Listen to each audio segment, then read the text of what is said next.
বাঙালি শ্রমিক নির্যাতন ও আটক বিতর্কে হাইকোর্টে হাজিরা ওড়িশার এজি পীতম্বর আচার্যের। বাঙালিরা আমাদের বন্ধু ও ভাই, এটা নিয়ে বিতর্ক তৈরি করবেন না বললেন ওড়িশার এজি।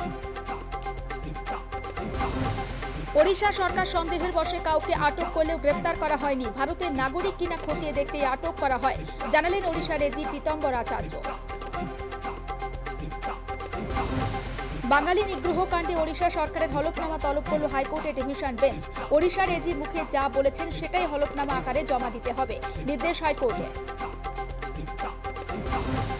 মুর্শিদাবাদে খুন তৃণমূল কর্মী ষষ্ঠী ঘোষ। বাড়ি ফেরার পথে তৃণমূল কর্মীকে লক্ষ্য করে দুষ্কৃতীদের এলোপাথারি কোপ। হাসপাতালে নিয়ে গেলে মৃত ঘোষণা চিকিৎসকের, তদন্তে ভরতপুর থানার পুলিশ। নির্বাচন কমিশনকে কড়া চিঠি মধ্যশিক্ষা পর্ষদের। বুথ লেভেল অফিসার চেয়ে চিঠি কমিশনের। মাধ্যমিকে অনেক কর্মীর প্রয়োজন, কর্মী দেওয়ায় অসুবিধা।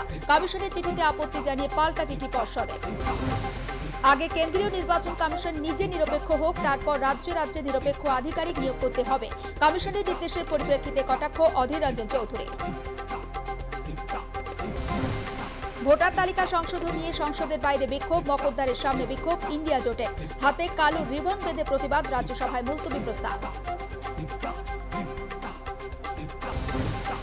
26-এর ভোটে দিলীপ কি প্রার্থী হবেন? চর্চা শুরু। দিলীপ ঘোষের জবাব, দল বুঝবে। 2024 সালে আমাকে নিয়ে এক্সপেরিমেন্ট সফল হয়নি, নিউ টাউনে মন্তব্য দিলীপ ঘোষের।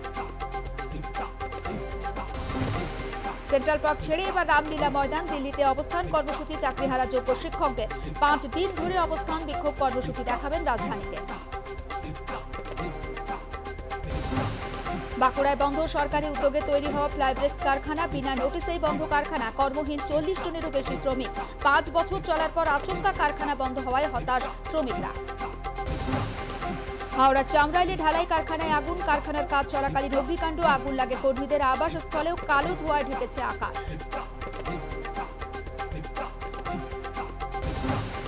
আসানসোলের কালাঝড়িয়ায় দামোদর নদে ভেঙে পড়ল পাম্পিং স্টেশন। জল সংকট দেখা দিতে পারে আসানসোল রানীগঞ্জে। আটকে থাকাদের উদ্ধার করতে উদ্ধারকারী দল যায় ঘটনাস্থলে। পর্যাপ্ত খাবার নেই, ত্রাণ শিবিরের বাইরে লম্বা লাইন। খাদ্যের জন্য কারাকারি। গাজার ত্রাণ কেন্দ্রে গত 72 ঘন্টায় অনাহারে 21 জন শিশুর মৃত্যু। বিমান দুর্ঘটনায় জখমদের চিকিৎসার জন্য ভারত থেকে বাংলাদেশে বিশেষ মেডিকেল টিম। এমনকি জখম শিশুদের প্রয়োজনে ভারতে এনে চিকিৎসার আশ্বাস। বাংলাদেশের সব রকম সাহায্যের আশ্বাস নরেন্দ্র মোদী।